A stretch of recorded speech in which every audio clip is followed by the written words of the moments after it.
ఒకసారి గుండెపోటు వస్తేనే కష్టం. అలాంటిది మరోసారి వస్తే ప్రతి 5 మందిలో ఒకరికి 5 ఏళ్ల కాలంలో రెండోసారి గుండెపోటు వచ్చే అవకాశం ఉందని చెబుతారు డాక్టర్లు. ఇది ఎంతో ఆందోళన కలిగించే విషయం.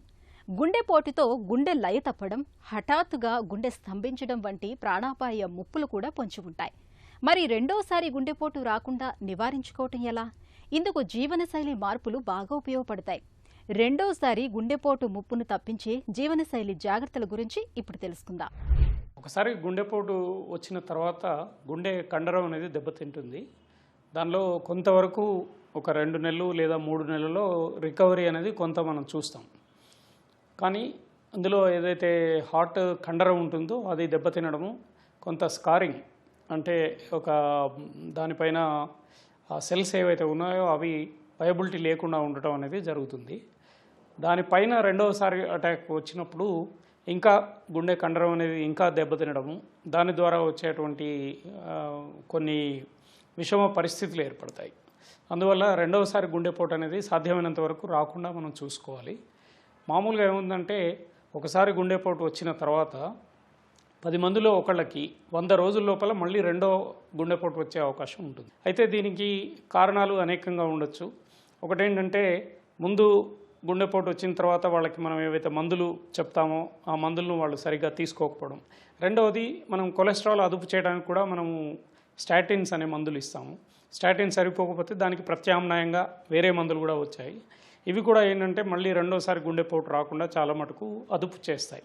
అంతేకాకుండా మిగతా రిస్క్ ఫ్యాక్టర్స్ ఏవైతే ఉంటాయో, ఉదాహరణకి హై బ్లడ్ ప్రెషర్ కానీ, లేకపోతే హై బ్లడ్ షుగర్ కానీ, లేకపోతే స్మోకింగ్ కానీ, ఓవర్ వెయిట్ ఉండటము, సెడెంటరీగా ఉండటము, ఇట్లాంటి అన్ని కారణాలు కూడా మనం కనుక వాటిని పట్టించుకోకపోతే రెండవసారి హార్ట్ అటాక్కు దారి తీసే అవకాశం ఉంటుంది.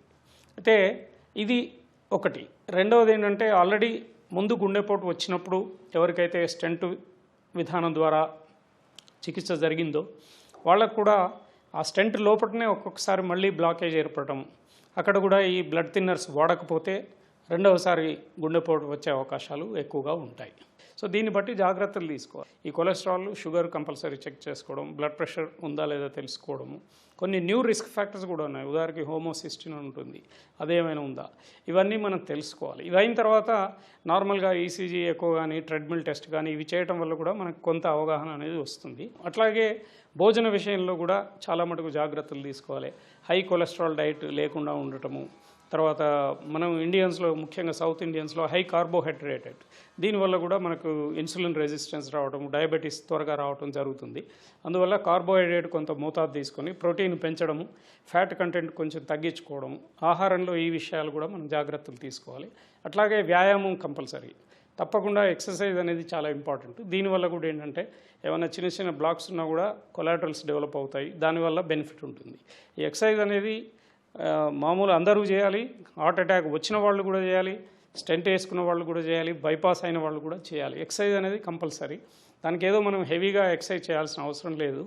జస్ట్ ఒక 20 minutes to ½ an hour per day exercise చేస్తే చాలు. కొంచెం చెమటలు వచ్చేంత వరకు ఎక్సర్సైజ్ చేస్తే అది గుండెకి మంచి వ్యాయామం కింద అవుతుంది. ఇది జనరల్గా ఏంటంటే సైక్లింగ్ కానీ, వాకింగ్ కానీ, లేకపోతే జాగింగ్, ఒకవేళ వీలుంటే స్విమ్మింగ్, ఇట్లాంటి ఎక్సర్సైజెస్ గుండెకి మంచి ఎక్సర్సైజ్ అనమాట. స్మోకింగ్ అనేది కంపల్సరీ ప్రతి ఒక్కళ్ళు 100% పూర్తిగా మానేయాలి. ముఖ్యంగా హార్ట్ అటాక్ వచ్చిన వాళ్ళు మళ్ళీ స్మోకింగ్ జోలికి పోకూడదు. స్టెంట్స్ అయినా బైపాస్ అయిన వాళ్ళు కూడా స్మోకింగ్ అనేది మానేయాలి ఉంటుంది. అట్లాగే ఆల్కహాల్ కూడా మోతాదులో తీసుకోవడం వరకు WHO రికమెండేషన్ ఉంది. ఎవరికైతే ఆల్కహాల్ అలవాటు లేదో వాళ్ళు అలవాటు చేసుకోవాల్సిన అవసరం లేదు.